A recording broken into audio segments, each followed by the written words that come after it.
Hello everyone. So far, we learned the trigonometric ratios for acute angles in a right triangle.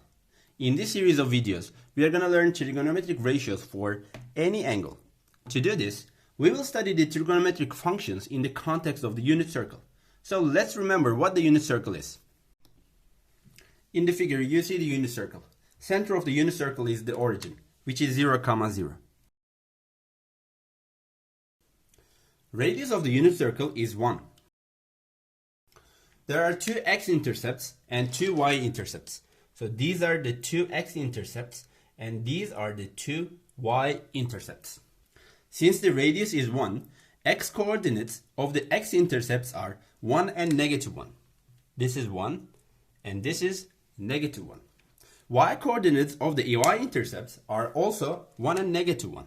So this point is 1 and this point is -1. So the coordinates of these points are, for example, this is 1, 0. This point is 0, 1. This point is -1, 0. And the coordinates of this point is 0, -1. And let's also remember that a complete circle, a unit circle, is 360 degrees in degrees, and a unit circle is 2 pi radians. We use this r, but generally we don't write this r.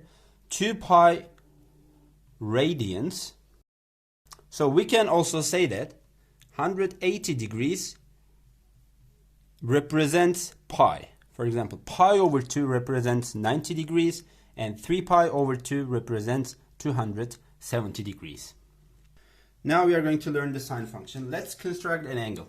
So this is the initial side of our angle. And this is the terminal side of our angle. We have the angle alpha. So we have an intersection point of the unit circle and the terminal side. This point is the intersection point of the unit circle and the terminal side. And this point has two coordinates, which is x coordinate and the y coordinate. So y coordinate is called sine of our angle, which is y coordinate of the intersection point of unit circle, and the terminal side is sine of alpha. In the previous example, our angle was between 0 and 90 degrees. It was an acute angle. Now let's have another angle. This time let's have an angle larger than 90 degrees. So let's say that alpha is smaller than 180 degrees and larger than 90 degrees. Or we can also say alpha is smaller than pi radians and larger than pi over 2 radians. So our initial side is always the positive part of the x-axis. And our terminal side will be in the second quadrant because it is, as you know, 90 and 180 degrees, between 90 and 180 degrees. So this is our angle alpha. This is the angle alpha. So we have the intersection point, terminal side, the unit circle, intersection point. So the y coordinate of the intersection point, this point, y coordinate, it is sine of alpha. If the measure of the angle is between 180 degrees and 270 degrees, or between pi and 3 pi over 2, we are going to have an angle like this. This is going to be our initial side, and the terminal side will be on the third quarter because, as you already know, this is 180 degrees and this is 270 degrees, or pi 3 pi over 2. So this is going to be our terminal side. So it may be like this or like this. So this point is the intersection point of the terminal side and the unit circle, and the y coordinate of this point is going to be our sine of the angle. The angle is the alpha. This is the angle. And this point, which is y coordinate of the intersection point, is sine of alpha. Alright, this is our last case. Let's say that our angle is between 270 and 360, or between 3 pi over 2 radians or 2 pi radians. So let's construct our angle first. This is our initial side. The initial side is always the positive part of x-axis. And then this is going to be our terminal side, because the terminal side will be in the fourth quadrant, because our angle is between 270 and 360. You know, this is 270 degrees, this angle is 270 degrees, and the entire circle is 360 degrees. Alright, so our angle is going to look like this. From the initial side to the terminal side in the counterclockwise direction. So this is our angle. So look at the terminal side and look at the unit circle. What is their intersection point? This is the intersection point. So the y coordinate of the intersection point, which is this point, y coordinate, and you already know that this is the x coordinate of this point. So y coordinate of the intersection point is called sine of alpha, or sine of alpha. This is alpha. Sine of alpha. With the information that we learned so far, we can get three conclusions. This is the first conclusion. -1 is smaller than or equal to sine of alpha is smaller than or equal to 1. So let me explain this. Let's choose any angle between 0 and 360. Or it may be also equal to 0 and 360. So for example, let's look at this angle. This is the initial side, and this is the terminal side. So this point, the intersection point, is always on the unit circle, and it's going to be, the y coordinate is going to be here. So the y coordinate, as you see, between 1 and -1. On the unit circle, this is 1, and this is -1. You can choose another angle. For example, this is our angle, let's say.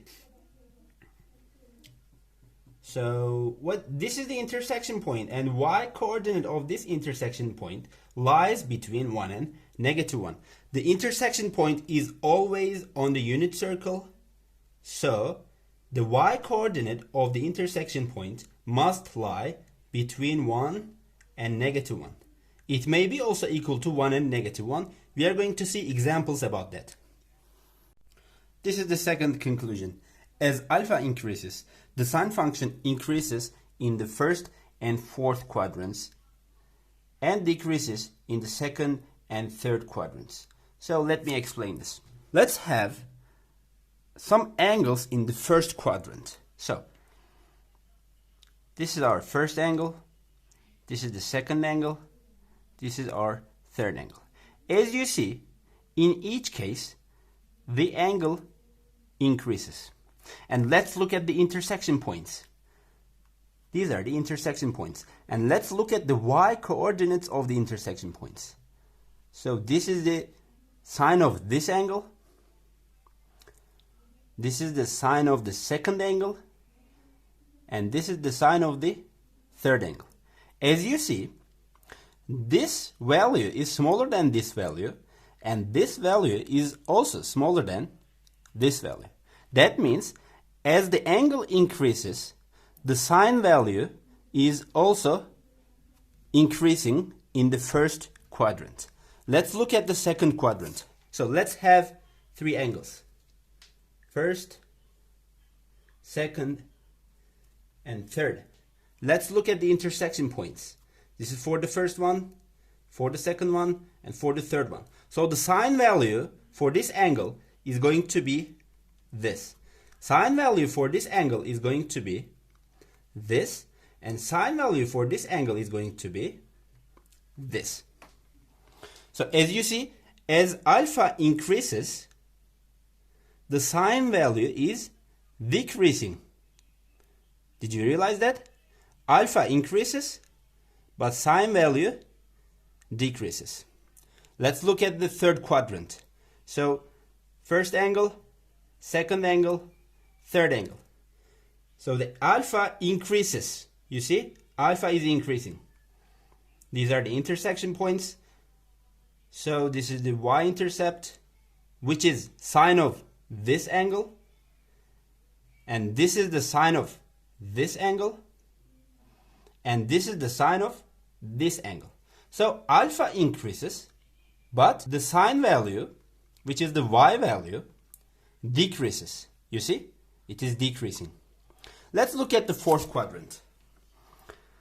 3 angles again. First, second, and third.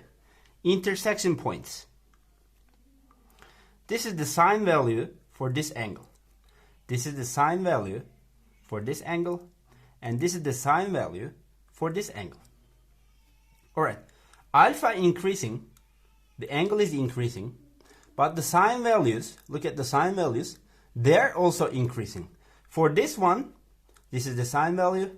For this angle, this is the sine value and it increases. And for this value, for this sine value, the alpha, the angle is also increasing, as you see. So let's get back to the conclusion. As alpha, it is any value, for any value, if the angle increases, the sine function increases in the first and fourth quadrants and decreases in the second and third quadrants.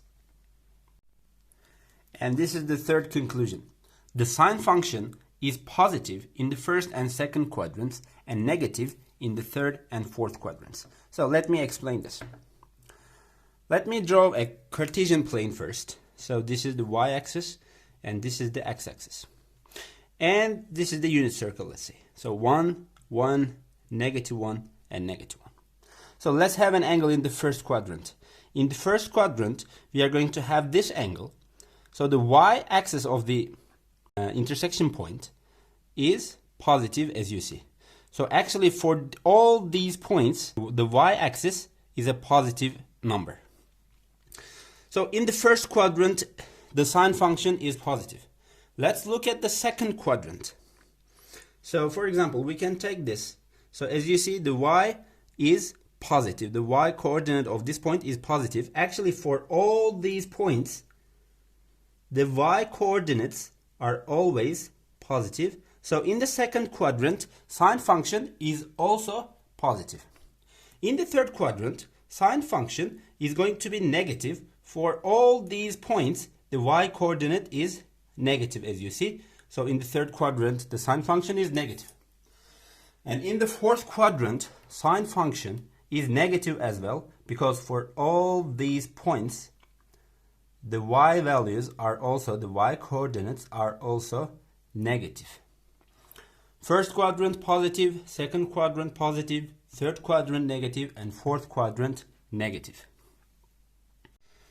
I'm going to finish this lesson, this video, with this information. Y-axis is also called sine axis.